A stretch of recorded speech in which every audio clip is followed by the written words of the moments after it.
대통령이 아니라 국민이 나라님입니다.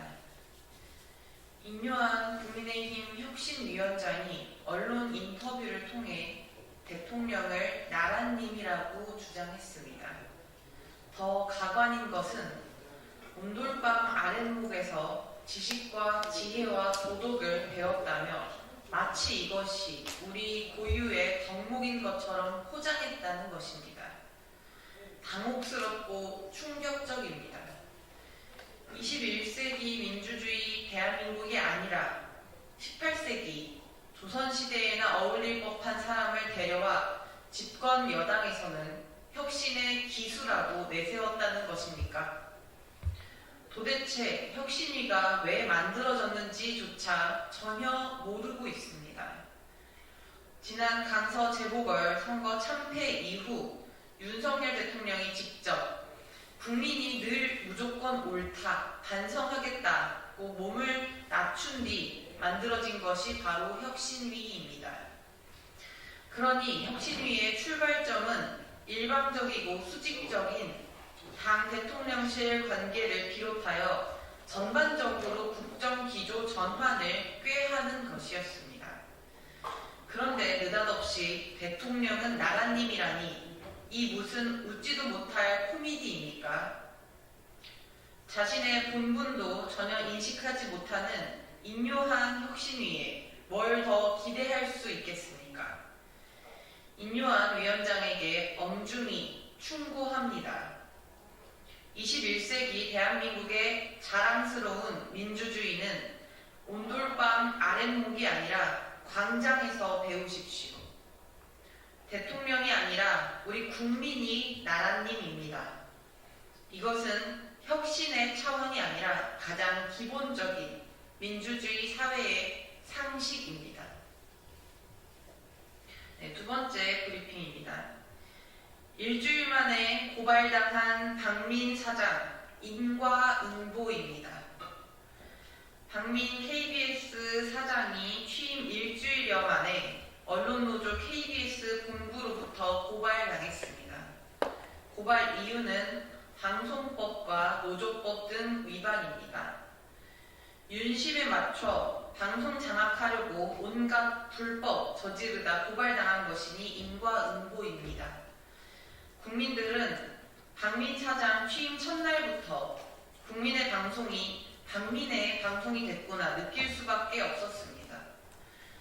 박민 사장이 KBS로 들어오자 잘 나가던 교양 프로그램을 하루아침에 폐지하고 진행자들이 줄줄이 퇴사당하고 있습니다. 박민 사장이 군사작전을 방불케 하는 속도와 규모로 KBS를 쑥대밭으로 만들고 있기에 국민들은 수신료 보이콧까지 고민하고 있습니다. 이 무도한 언론 장악을 막고 불법 행위를 시정하기 위한 언론 KBS 본부의 고발을 비롯한 법적 대응은 너무도 지당하고 정당합니다. 부당 노동 행위와 방송법 위반에 대한 공소시효는 5년이므로 불법 행위가 지속되지 않도록 빠르게 대응하는 게 마땅합니다. 언론의 독립, 민주주의 사회에서 견고하게 지켜져야 할 원칙을 지키기 위해 국민의 방송을 되찾기 위해 진보당이 끝까지 함께하겠습니다. 네, 마지막 브리핑입니다. 시민 안전 지키는 지하철 파업에 진보당이 함께합니다. 내일 서울교통공사 노동조합이 2차 총파업에 돌입할 예정입니다. 서울시와 서울교통공사에서 인력 감축을 강행하고 안전 업무를 외주화하려고 하고 있기 때문입니다. 그렇기에 이를 막고자 하는 노동조합의 파업은 시민 안전 지키는 총파업입니다.